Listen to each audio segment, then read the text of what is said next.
Good evening, everyone. Welcome to our first class of our new series in the People's University. We're talking about science tonight and for the next 6 Thursday evenings, as a matter of fact. Before we get to our guests today, just have a couple of things. First of all, our next Lunch with Books program on Tuesday will feature a musician named Carlos Trapp, and he will take us through the history of Black music in America, the roots of Black music in America. So join us on noon this coming Tuesday, and we're doing that in honor of Martin Luther King Day. And I wanted to let you know that if you ask a question this evening, I hope you can see that. It's a little dark in my office, but it is a Great Women of Science pint glass that you can win. And all you have to do is ask a question. It doesn't even have to be a very good question. You can even just like the program, and I'll put you in the drawing to win the glass. Our first instructor in this brand new series is Mary Ellen Cassidy. Her professional background includes teaching and research, and I have Mr. Rooney here. I'm sorry. I'm going to put him down so I can do this. Teaching and research in the areas of chemistry, statistics, algebra, and environmental science. Her community background includes Appalachian Institute Director, New Energy Economy Coordinator at WALS, the WALS Foundation, Wheeling Solar Co-op Coordinator, Solar United Neighbors of West Virginia Board Member, and Energy Efficient West Virginia Steering Committee Member.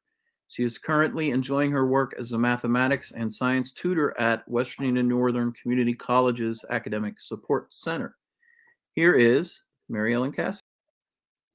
Thank you, Sean. I am going to take a minute here to put a PowerPoint up. And I use PowerPoints for several reasons. One of the major reasons is I want to remember what I wanted to say next. And hopefully some of the graphics will be interesting to you also. So welcome, and it's great to be with you tonight. Tonight we're going to explore the philosophy of science. The philosophy of science, like a lot of endeavors, has many avenues and facets. So we're going to narrow it down tonight to the definition given by Michaela Massimi, who is in the Philosophy of Science department at University of Edinburgh.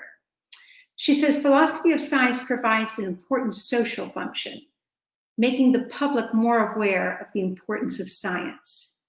I see philosophers of science as public individuals who speak up for science and rectify common misconceptions or uninformed judgments. So that's us tonight. We're the public individuals who will speak up for science. We might start out by just saying, what is science? There's a lot of definitions, but they all have common themes. Britain's Science Council says science is the pursuit of knowledge and understanding of the natural and social world, following a systematic methodology based on evidence. That phrase is one of the phrases that you see going through most people's definitions of science, a systematic methodology based on evidence. Berkeley University, and this is one of my favorite definitions also, Berkeley University says science is both a body of knowledge and a process.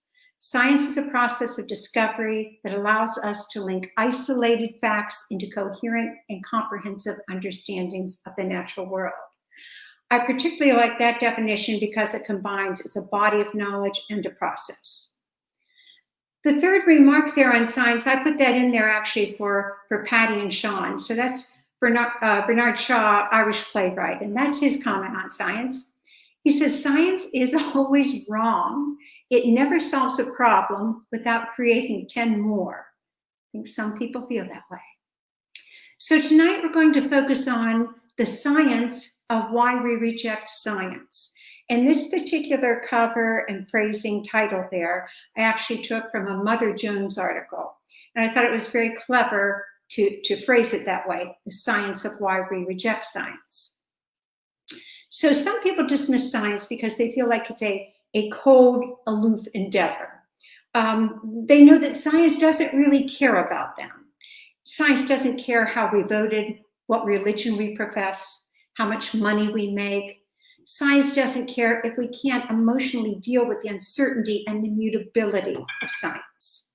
Science doesn't care about society's potential misdirected applications of its findings. Science doesn't care if we believe it or not. However, it is mildly amused by our anecdotal experiences. So one reason some people can't get into science is they feel like it's unrelatable. And hopefully we'll go through that tonight and see if we can change that idea. I was interested in looking in 3 areas of science denial.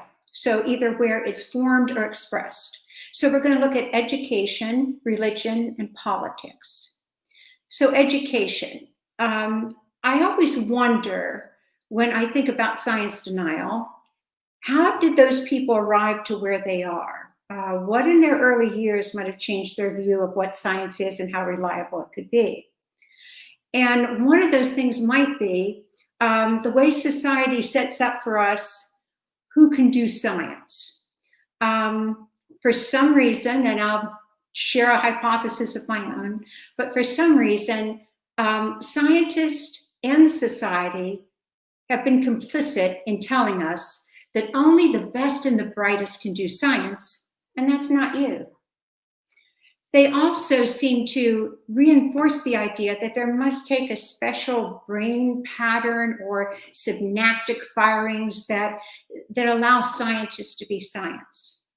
I can't tell you how many times in classes a student has come in, often before the course even starts, and says to me, you know, I could never do science or math. And then apparently it went back and afflicted generations in that family, because often they'd also share, yeah, my mom and dad, they can't do science, my whole family.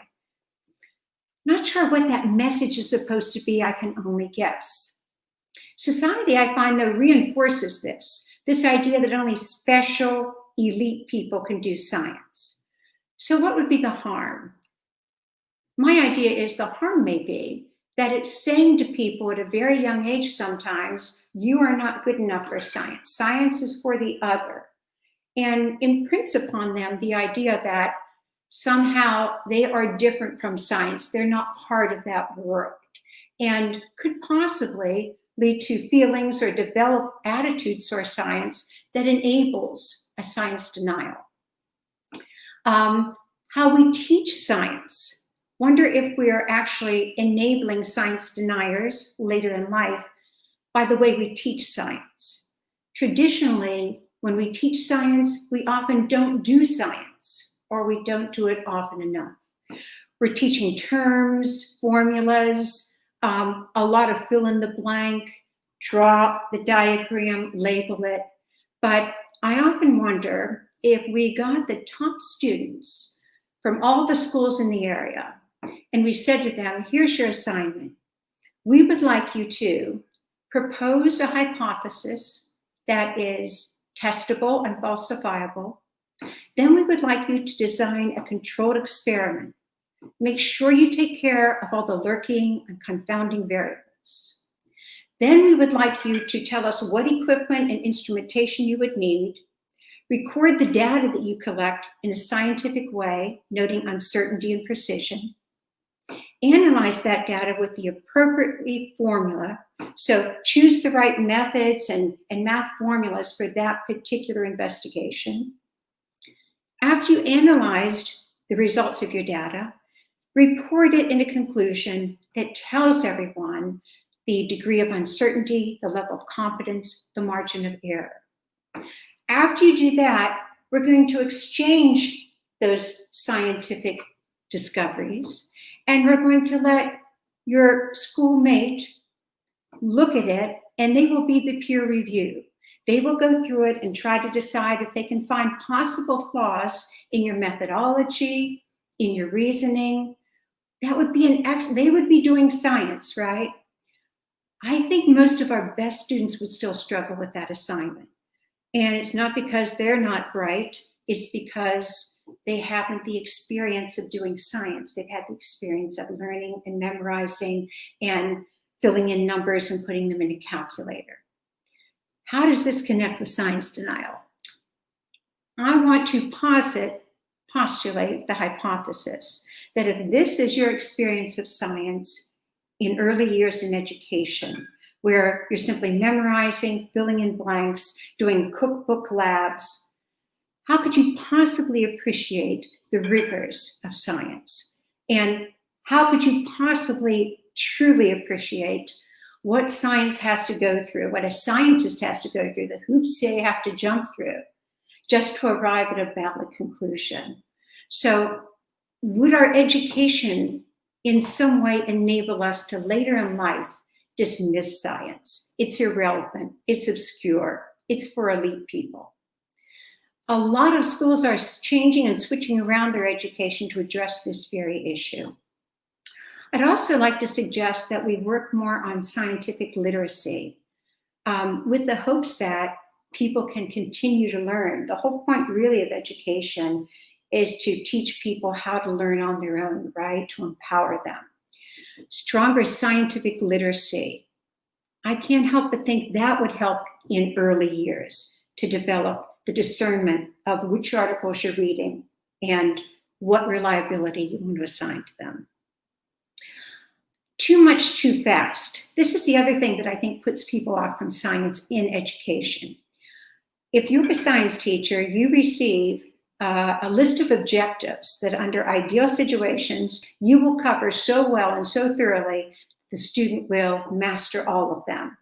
But if you look at the number, if you look at the time you have, if you look at the diverse skills that have come into that classroom, it at times feels really impossible. So could we slow down our learning? Could we take a breath? Could we investigate? Could we discover inquiry learning? We could, but it would take time. The other problem is the system itself pushes back against this. Your students will be assessed by standardized tests, whether it's the American Chemical Society test, the SAT, the college boards. And those boards aren't going to ask that student to devise an experiment and go through the steps I just said. They're going to ask for those quick, do you know questions. So I'm hoping that we're moving in the right direction. I know at colleges, a lot of the colleges aren't using SATs anymore. I personally still believe that we do need some national standardized test. It's just what that would incorporate is going to be a challenge. But if we can in some way engender in our students how amazing science is, of course it relates to the natural world. The whole point of science was to investigate the wonders of the natural world. Somehow tell them, you are a scientist. I don't care what your IQ is. I don't care what your past is. I don't care what you're doing right now with your life. You're a scientist if you're interested in the natural world and you're interested in a method that will investigate and push you towards a better understanding, a valid conclusion of what and why things happen.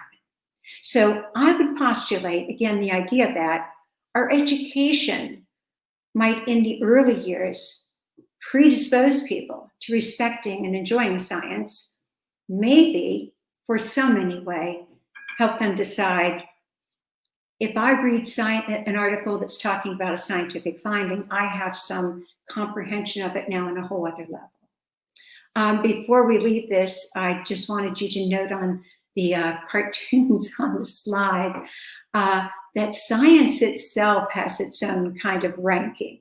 And everyone in science knows what the top level is, and that's physics. Now, you'll note in that little cartoon, I'm happy to see that chemists are next, and I'm not sure if you can read it because it's probably too small, but it says, the philosopher is out of frame to the far right.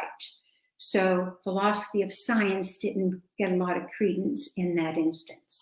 So if we could make science more about doing science, more discoverable, more relative to what goes on in the actual world, would more people have a positive and relatable view of science? How about religion? How does religion play into science denial, either in forming it or in expressing it? I was teaching a chemistry class at one point, and there's a demonstration you do. And you pour a liquid from one beaker into an empty beaker, and when you pour it into the other beaker, it changes color, it turns pink. So we were doing an inquiry-based lesson and what was happening here. Now, they knew a little bit because at the time we were covering acids and bases.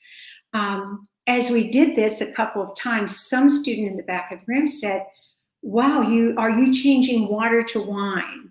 And I said, oh, well, I didn't think of that, but yeah, maybe I am. And everyone kind of laughed. And I said, maybe Jesus was a chemist.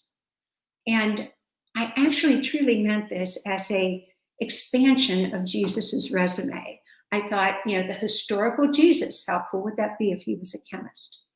Well, next day I got some calls from parents who felt that I had not expanded Jesus's resume.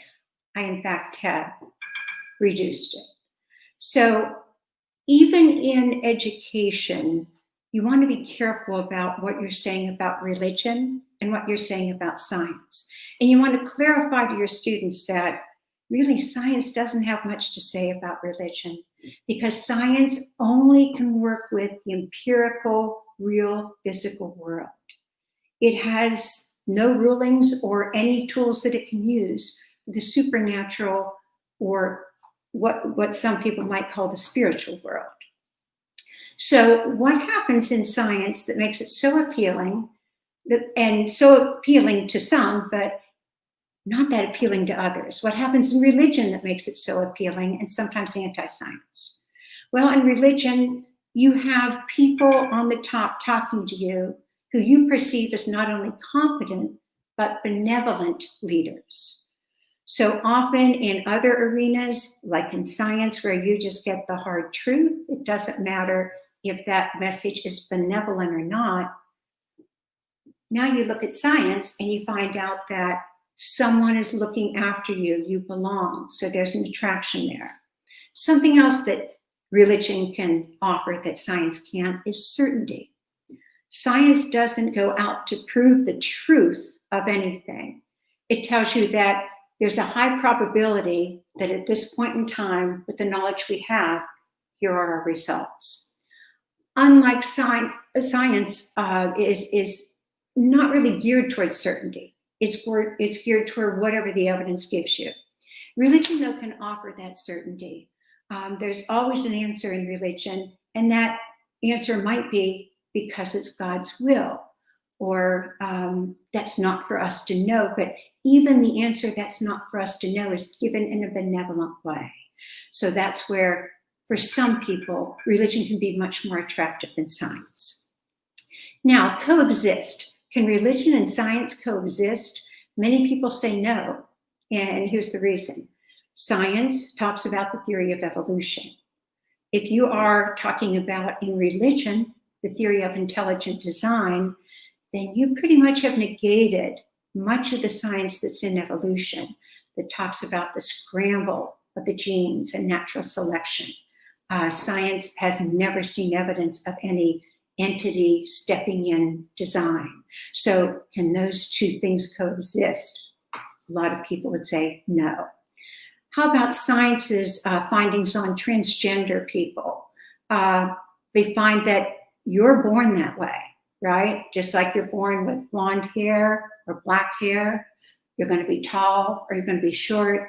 And yet religion, some religions, tell us that transgender people shouldn't marry. There's something apparently not natural about it in their mind. Or you can marry, but not in the church. Or you can marry in the church, but you can't consecrate the marriage. So can science and religion coexist? At that point, they're contradicting each other.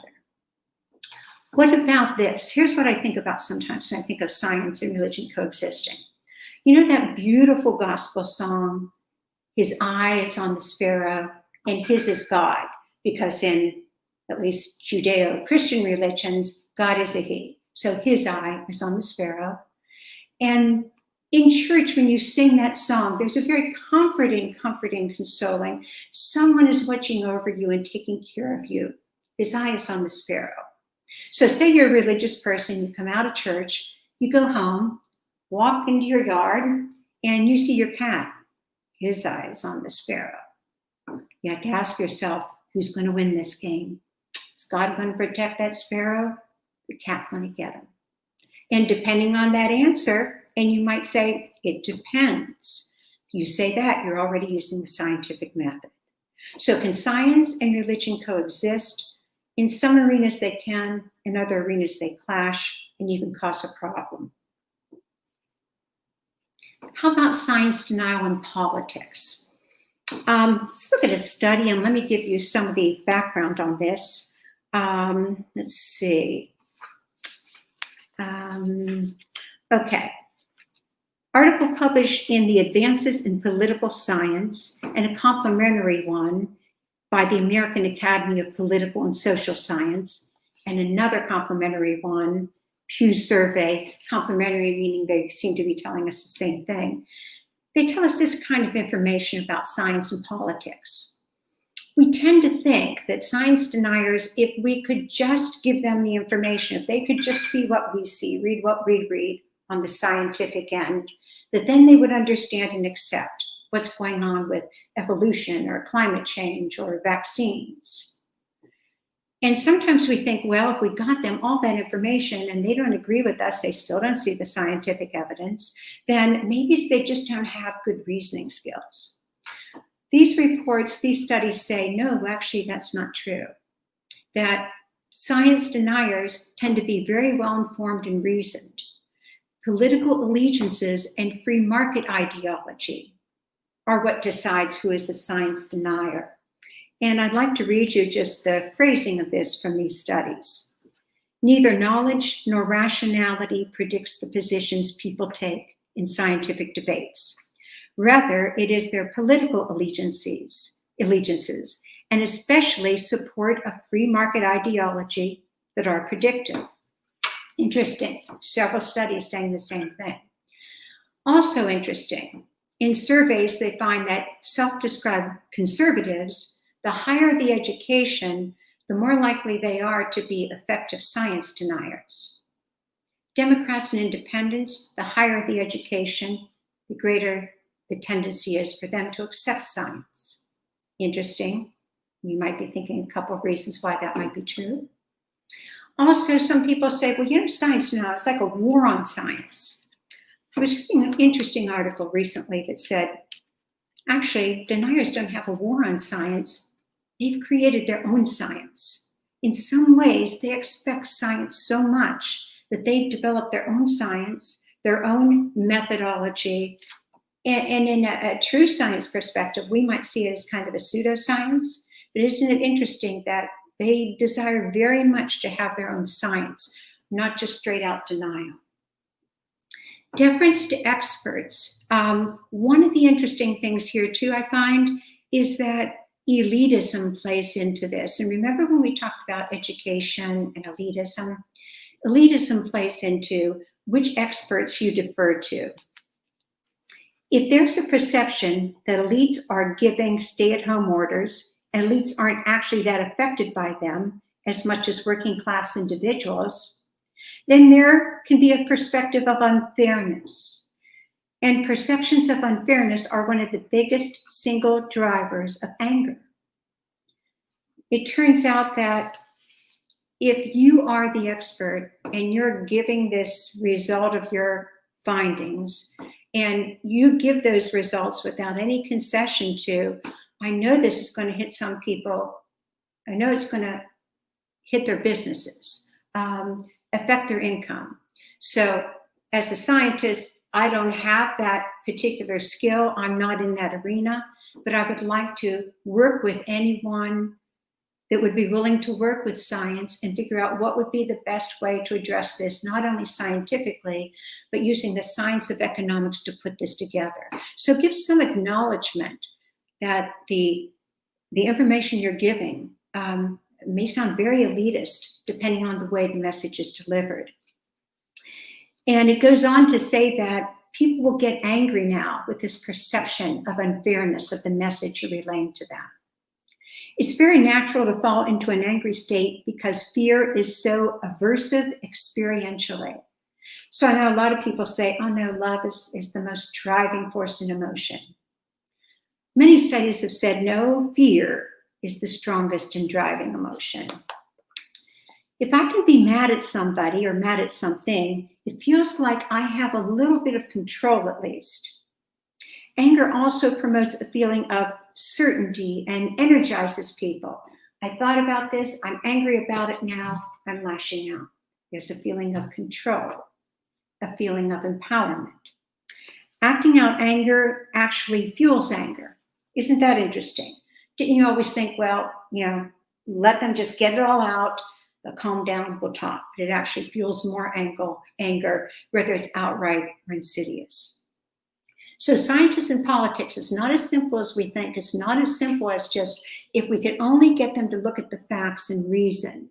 In fact, many science deniers are well-informed, very well-reasoned, and have their own experts. Science and politics go back to competent and benevolent.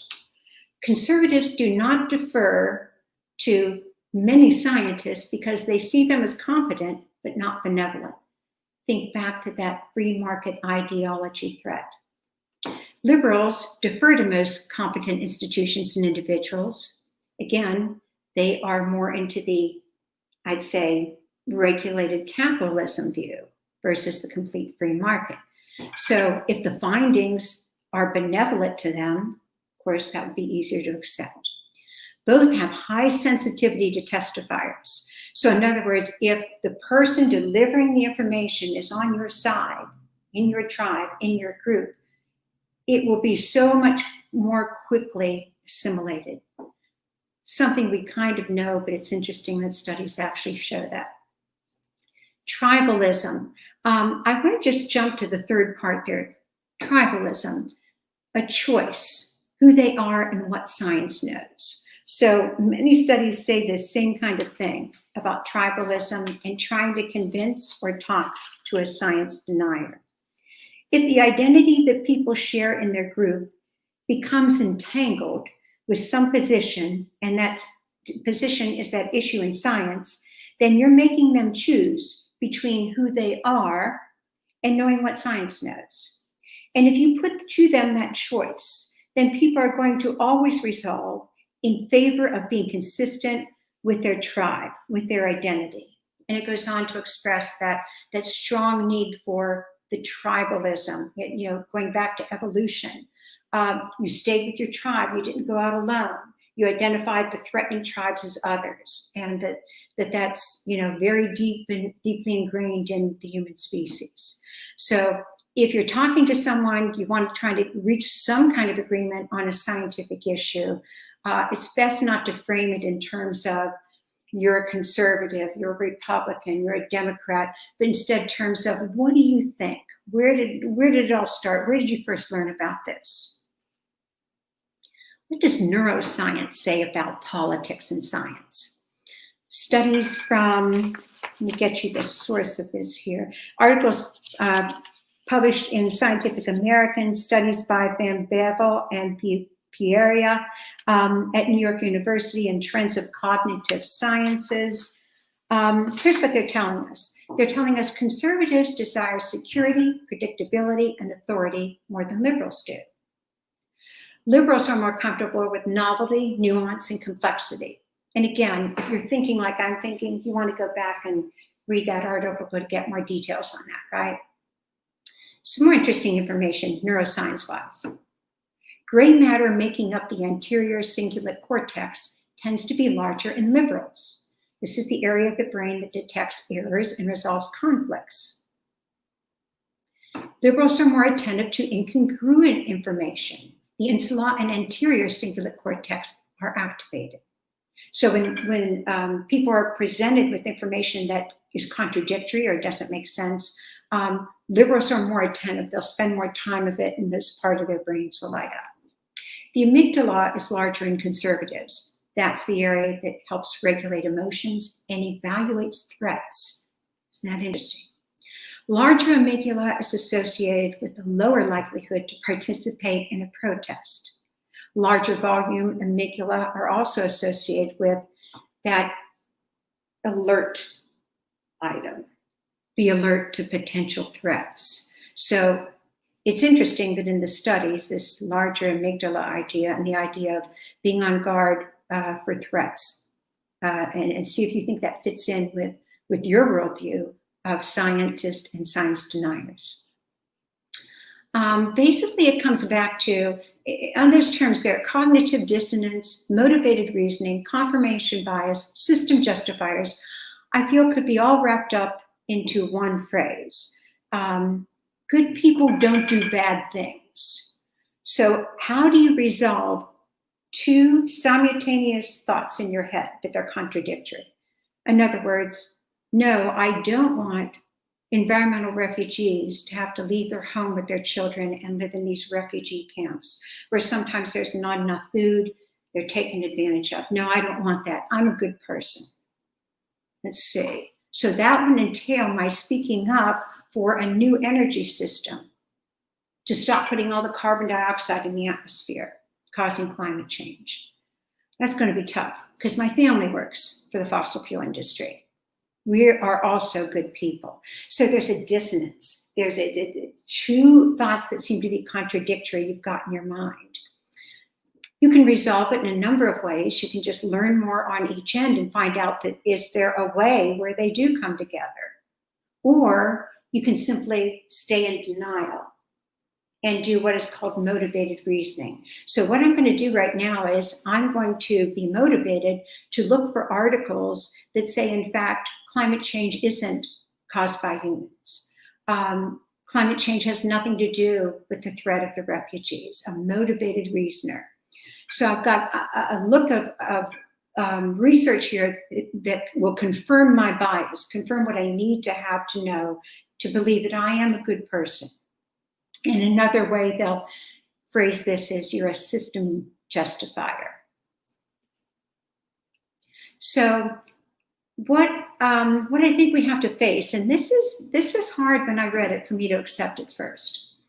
The more and more they looked at the denial of science, they said, now you can spin it any way you want, but here's what it comes down to. It comes down to acknowledging unsettling moral differences. Denialism is not a barrier to acknowledging a common moral foundation. Denialism is a barrier to acknowledging moral differences. To admit we want different things. Our moral systems are different. We're not going to reach completely into a common ground because we don't have a common moral ground. Still not sure I'm convinced of that, but the more I read, the more it makes sense. The comment in this same article, and let me get you that article. So this is from an article by Keith Hahn Harris in American Psychological Society, and it talks about this. Perhaps if we can face up to the challenge presented by these new revelations, it might pave the way for a discussion shorn of illusion and moral masquerade, where different visions of what it is to be human can openly contend. This might be a firmer foundation on which to rekindle some hope for human progress, based not on illusions of what we would like it to be, but on accounting of who we are and what we are, moral differences. Possible solutions suggested. When you're talking with someone who is a science denier, you're at opposition with each other's thoughts, the advice is don't lead with the facts, lead with values. So tell that person or ask that person, why do you think the way you do? I want to learn more about what you value and how you prioritize things. The idea is to start a conversation with listening instead of keying up your argument to defend your side. The articles talk a lot about empathy, and it's not the empathy I think that we usually think of. And here's how I phrase the empathy solution. If you're thinking about what went on recently in DC, storming of the Capitol, and then someone asked me to have empathy with the stormers, I don't think that's going to happen right away anyway. So I don't look at empathy from that view, although I need to learn more there. I look at empathy from this view. There's some little girl, some little boy in Wayne County, West Virginia, or Chicago, Illinois, right now, who feels like they don't belong to anyone. They're not valued by anyone. No one hears them. No one sees them. that I can have empathy with. Is that some of the explanation for the roots where this, what I would call sometimes vicious denial, comes from? Almost every article I read on solutions came back to that point, the need for belonging. There was a woman that spoke on the news lately, and she talked about, she worked at, I can't think of it, DC. I'll have to look at it, I'm sorry. One of the universities in DC, American University. And they have a department there for polymerization, polarization, extremes. This woman that spoke was previously a white supremacist. And she said that the one thing that took her over to that side was that a family came to her, invited her in, and she felt that for the first time she belonged somewhere and to someone. She felt for the first time that someone heard her, acknowledged her, and knew she existed. I know that sounds a little sappy, but the science of the denial of science is telling us that plays a big part in how people come to be so strongly aligned with the other side. Storytelling. If you're talking to someone, talk in terms of stories, not exchange of statistics and facts. I mean, those are important, and hopefully you'll get there, but don't lead with that. An example they used there, which I really liked, was they said, when you're talking to someone about what you would like to see happen, don't give all the bad things that you think they did and blocking it, but instead give them a picture and an imagery of what it could be, how good it could be for everyone. And the example they give is that, for instance, Martin Luther King Jr., when he gave what might be one of the best speeches and most inspiring speeches of all time, the speech was, "I have a dream." The speech wasn't, "I have a nightmare," although he would have had every right to give that speech. So paint for someone the picture of what it could be like where everyone gets ahead. And finally, none of this will matter if we can't improve living conditions. So who are people that are denying we should be wearing masks or not? Is in fact it necessary for everything to be shut down? I deny the science of that social distancing stuff. Some of that may come again for just the resentment of everything they've ever owned is now going down the drain and be taken away from them.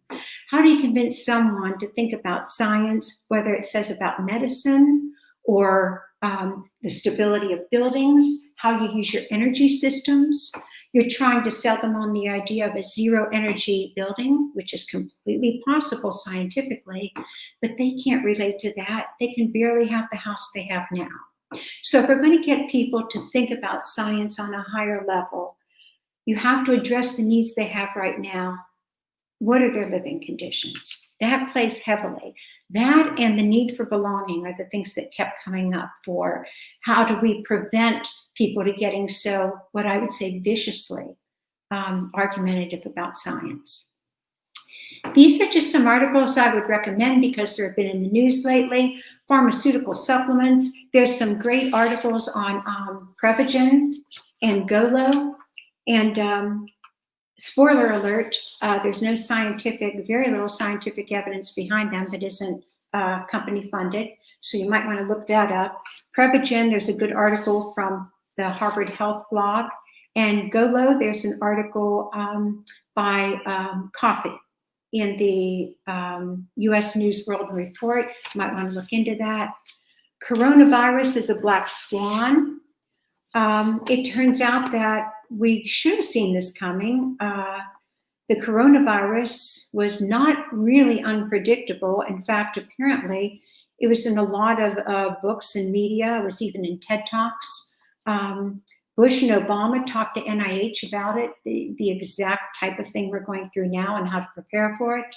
There were tabletop simulations, and all that was put aside. There was even a exercise called Crimson Contagion, and it talked about the possibility of 600,000 people being affected by a pandemic. So the question here is, how important is science? Science is so important that it could be the death of many, many hundreds and thousands of people, millions of people possibly, if we don't listen to what it's telling us and how to prevent it, how to deal with it. That goes right into climate change. The same thing holds. Science, if you want to convince someone that it's important, I think this latest run-on with climate change, extreme weather events, the pandemic, hopefully that will convince them it's worth looking into and listening to. How do you deal with the denier? Again, lead with values, not the facts. Listen to them. Where are they coming from? And do some things within our own system, maybe our education system, maybe in our religious system, that would not engender this denial and dismissal of science. Last thing I'd like to say is, if you would also be interested in the politics of science, there's an article in the Washington Post, it's in a lot of the publications actually, about two scientists that worked for the White House Office of Science and Technology, and they published what are called the climate flyers, or the climate change flyers. They're science deniers, and they actually published these flyers, and they put the logo of the White House on it, and published them in on a blog, like individual blog, but they published them as if they were official government publications. So go to the Washington Post, that's worth looking up. They actually have a link to those letters, and you'll be amazed if you've been following climate science at all. They raise up what I call it, I don't call it, I got that from another article, these zombie facts. All of these, dragging out all of these facts, so-called facts, that have been discredited over and over, but they just don't seem to die. And so here's people in the White House at the Office of Science and Technology putting out this kind of information as if it were coming straight from our government. All of those are worth looking at. And I'm taking up too much time because I could talk forever about science in the media and science in the news. So what I would like to do now is ask you, what are some of your thoughts about science denial? Have you talked with people and been successful in reaching any common ground? What do you think about the science that says science denial is because we have different moral values, not necessarily because we can't reach a common moral value? Have you had an experience where religion impacted how you felt about science? How about your education? So I'd like to turn it over and see what you think, hear your comments and thoughts on any of this. And thank you. Thank you for listening.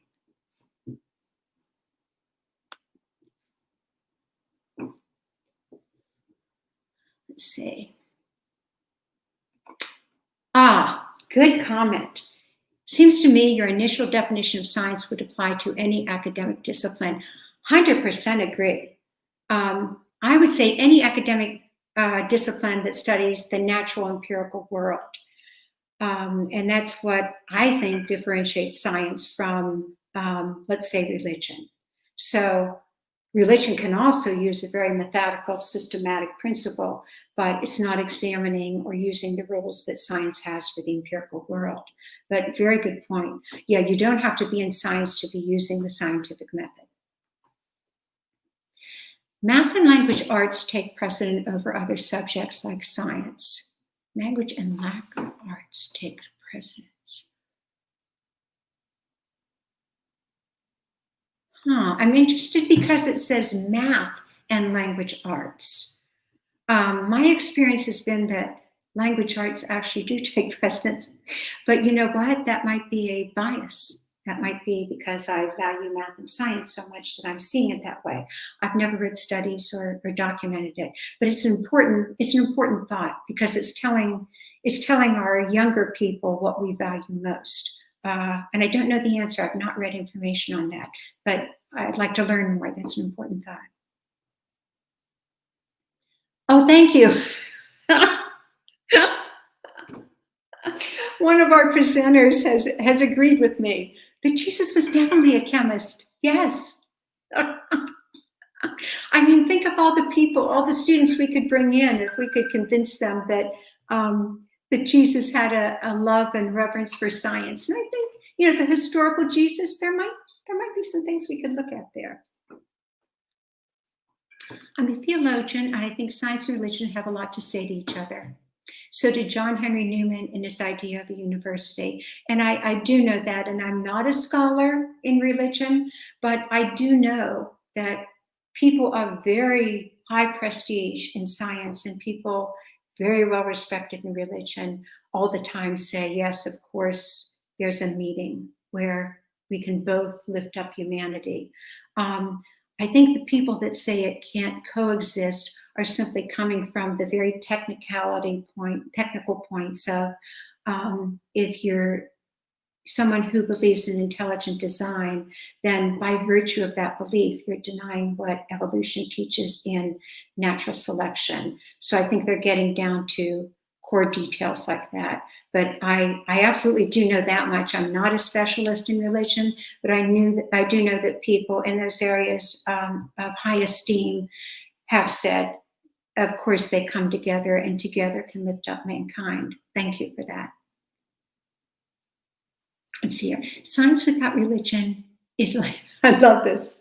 Science without religion is lame. Religion without science is blind. Einstein. Well, there you have it. I am not going to argue with Einstein. Thank you, Hope.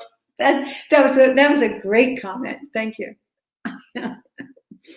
Let's see. Do you think people think that their income status has something to do with lack of confidence in studying science? I do. For example, someone with low income may think that studying science is expensive, that specialized equipment is needed, and therefore don't pursue it. Oh, I absolutely do think that your income, your economic and social status have a lot to do with how you perceive science. Just an anecdotal, not a study, but just an anecdotal story there. When I was in high school, I studied like crazy because it had been made clear to me that if I wanted to get out of where I was and move further, it all depended on education. In high school, I started to realize that I loved science and math, but I probably wasn't going to go into those fields because I didn't have the money to go to college. And it's hard, not impossible now with the great technical programs, but at that time it was difficult to major in science or math, love it in high school, and then to not have a college degree, there wasn't too much to do with it. I luckily, speaking of religion and science coming together, I luckily had a principal at the school at that time, Sister Ann Regina, and she was a sister from the Congregation of St. Joseph, and she took me out of class one day, and she said, I thought you were interested in science, but you've signed up for the business course, which is also valuable. It just depends on where your desires and hopes and skills are. And I said, yes, I did, because there's no way I'm going to college. My mom and dad didn't go to college. We don't have the money to go to college. I should probably get a job and help support them. And she said, what if I could look into scholarships, with your grades and background and get you a scholarship to college? What would you think then? I mean, for the rest of the day, I couldn't function. I was so excited. But unless she had stepped in at that moment, I don't know if I would have gone into science and math, because it's expensive to go to college. The books and the resources you have to have sometimes are off the charts. So absolutely. And that gives me a chance to talk about our next session, where Darlene Stradwick will talk about our HISTA program that addresses that kind of thing. What if you love math and science, but you don't have the money to buy books about it or resources to learn more or to kind of do a little testing on your own? Absolutely, it has an impact. Yeah, thank you for that question. What advice would you give scientists about how to make the results more relatable? Oh, that's so important, isn't it? And here's my belief, and just ding me on this. I may be way out there, but I think that it's not just science alone. I think that somehow we kill the curiosity of kids, and I'm talking about myself as a teacher. Sometimes in education, we kill the curiosity of a child because, again, we have so many objectives that we've got to get through. And so instead of like saying to them, what are you interested in? It might not be on our list. It might not be one of the objectives. What are you interested in? What would you like to learn more about? There was a gentleman years ago who said, I've never met a 5-year-old who wasn't curious and intelligent. And yet, I rarely meet an 18-year-old that is curious and intelligent. What comes in between? The American education system. And I say that being a teacher.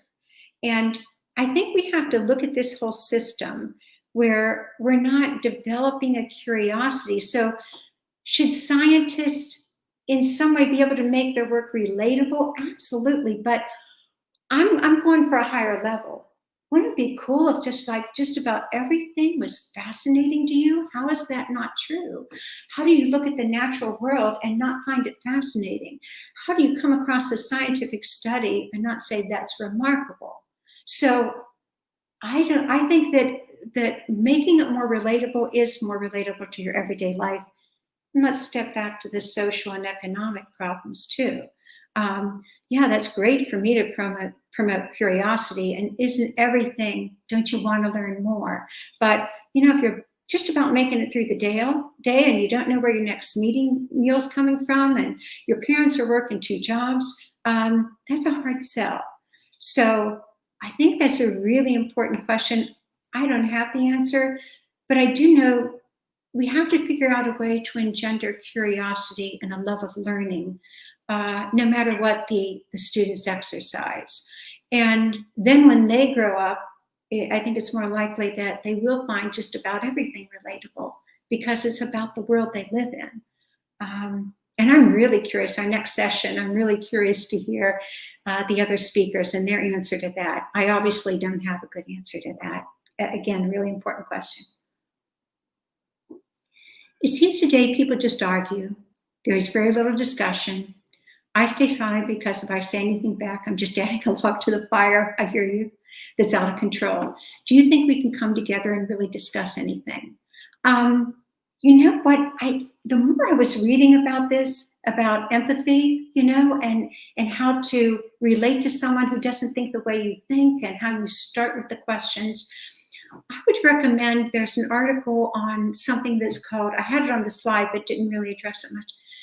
It's a technique called deep canvassing. And it started with the idea of people who would go door to door and try to get people to sign up for whatever they wanted.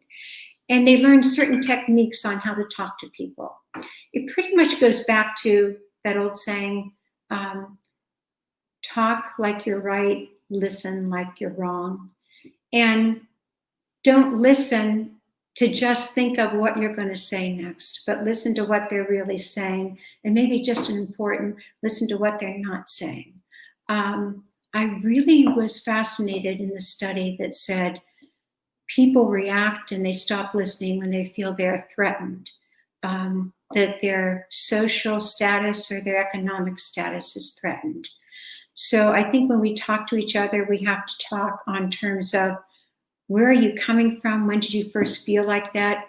It's a whole science in itself. I do worry about the discussions that go on where everyone's just waiting to say the next thing, to top the next thing that the last person said, and you get nowhere. I have had, and I would like to hear from you personally too. I have had discussions where we've talked to each other. We've not left agreeing on a whole lot, but we've reached some common ground. There's also a technique that talks about, telling myself not to talk so much. There's also a technique that talks about how to listen, and even your body language when you're listening.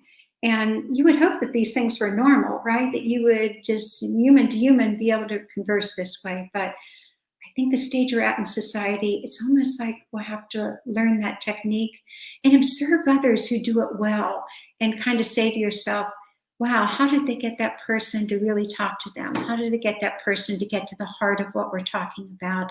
And ask them for tips on that. It's a fascinating study. We could probably do a whole series on that alone. How do we talk to each other? Actually have demonstrations and examples. And I think it would be really helpful. And maybe, I was going to say, maybe Sean would set up a series like that. And Sean's like, stay in your lane, Cassidy. I'll do the programming. But yeah, that's a whole study. And I am reading more and more. When I looked at science denial, I started reading more and more about how do we talk to each other. Why do you think it is that the layperson accepts the contrarian science rather than the majority data? I think because they're looking for something that's comforting. I think it's confirmation bias. Who wants to hear the real science? And I include myself in that sometime. When that book came out, The Uninhabitable Earth, I felt very well documented in studies like it. I mean, I accepted it because it was irrefutable in my mind. But I could understand why people wouldn't. Wouldn't I rather hear that we are going to come up with a technology pretty soon that we won't have to change anything? It will just kind of take care of all this climate change, reverse sources of pollution, some magical thinking. I totally see the appeal of that. I think people believe contrarian science because it's comforting and it tells them you're not bad people. If you do these things, and now we're finding by science that this causes trouble, good people don't do bad things, right? So I'm going to listen to the contrarian. I'm going to sign up with them because they affirm what I think about life. They affirm the free market ideology, the idea that corporations are going to employ us all and save us and trickle down economy. I protect my social status and my economic status. So contrarian feeds right into what I need to hear. And I guess I am shocked when I keep reading that it's not knowledge or rational thinking. It's not how well-informed or how your thinking skills, analytical thinking are. That's not what decides if you listen to contrarians. It's the need to have your social, economic, and sometimes your religious beliefs affirmed. And so it's comforting. That's my take on it anyway, from what I've read so far. I miss the lectures at WALS. It's great seeing and hearing you speak. I know, I miss them too. I can't wait till we're all together again. And of course, that will come. That will come. I miss them too. I don't even just miss the lectures. I miss the in-betweens where we get to talk to each other and share ideas. And yeah, I do. I miss it too. I hope we get physically together soon. Another significant area of science now is when industry and science conflict and science is distorted for personal and financial interest. Yeah, and what do you do when someone's pouring millions and millions of dollars into media and billboards and radio and TV telling you, listen, here's the real story. The great book, Merchant of Doubt, right? The other one, The Death of Expertise. Those are all good. And I will say this. I will say that I would always tell my students, if it's corporate funded, it's probably not the one reliable source you want to go with. You want to get some more information. But I will say that sometimes you do have a corporation funded doesn't necessarily mean it's wrong. But it certainly is something to look at. So there's a whole list of how you know reliable sources. And often they'll say, look for who funded that source. And it doesn't necessarily invalidate it, but it's important. I can think of, and it's funny because when I saw Hope, I was thinking of some of the work we did together at Jesuit. And I can think of instances where the corporate entities made very good contrarian arguments, and they were very comforting to the people who worked for them. So yeah, that's tough. The funding is hard to overcome. You want to think that just good thoughts and good science will get through, but when you're fighting multi-billion-dollar, worldwide industries, you got to keep working at it, right? Chipping away. Yeah.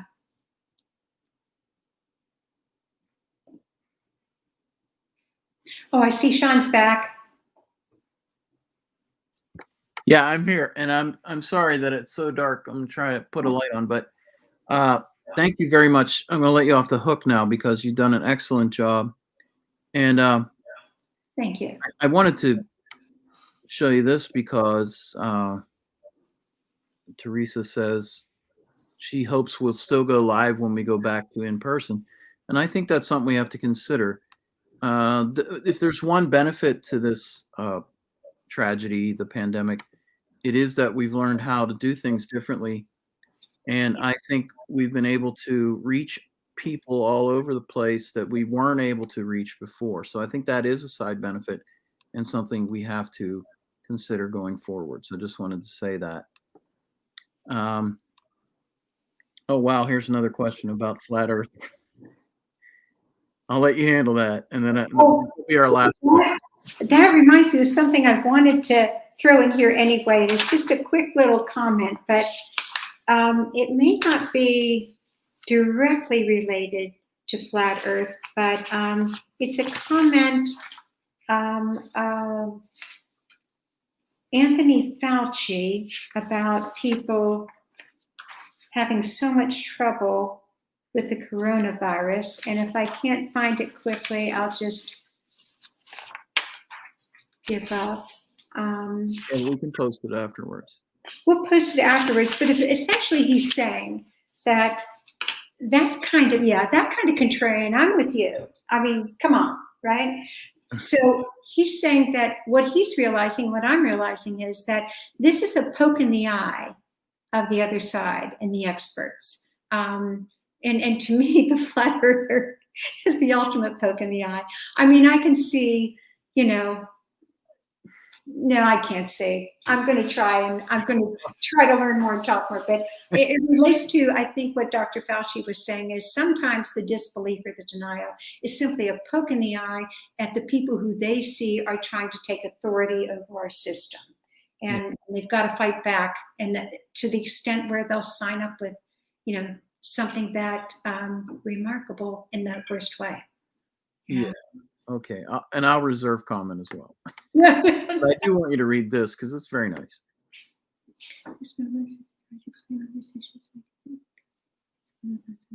Oh, great. That's the best thing ever, isn't it? Isn't it great? That's the best thing ever. When you're talking and you're watching something with your kids and things come up and you learn so much about them and so much you've taken for granted that you thought that they knew or thought about. That's great to hear. I agree. So, hey, let's give something away. Oh, yeah. I have all the names here. Well, Sean, while you're shaking that, just a quick promo again for the next session. Yeah, we have the real experts coming on, and it's going to be a very interesting discussion. They have a lot of the answers, I think, that I didn't. So please tune in. Well, I mean, they have other answers, but I thought you did an excellent job. And at least one of our experts was here tonight and agrees with me, I think. Maybe related. Very kind. That's very kind. Not that she's. So let's see who the winner is. But here we go. Ready? We should do a statistical analysis right before you pull this. No, I'm kidding. Okay, here we go. I'm going to do it. Everyone trusts me, right? I'm very trustworthy. Are you competent and benevolent, Sean? I am benevolent. I will say yes. Thank you. I appreciate that. Okay, here's our winner. Ready? Okay, let me explain.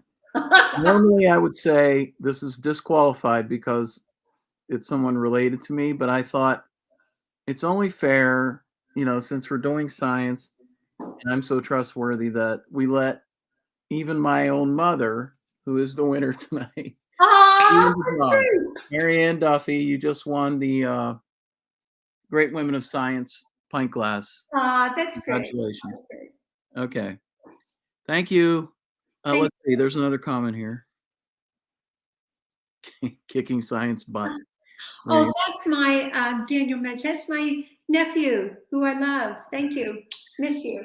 Some people are questioning my benevolence. They are discredited for that reason. Here's another one, Pat Jacobson. Oh my golly, Pat, how you doing? I think there's Maria. That's a great comment, and I agree with that. Oh yeah. Well, thanks to your work too, Pat. I mean, Pat had so much to do with connecting us all up with the people for the solar, and I can't say enough about Pat Jacobson.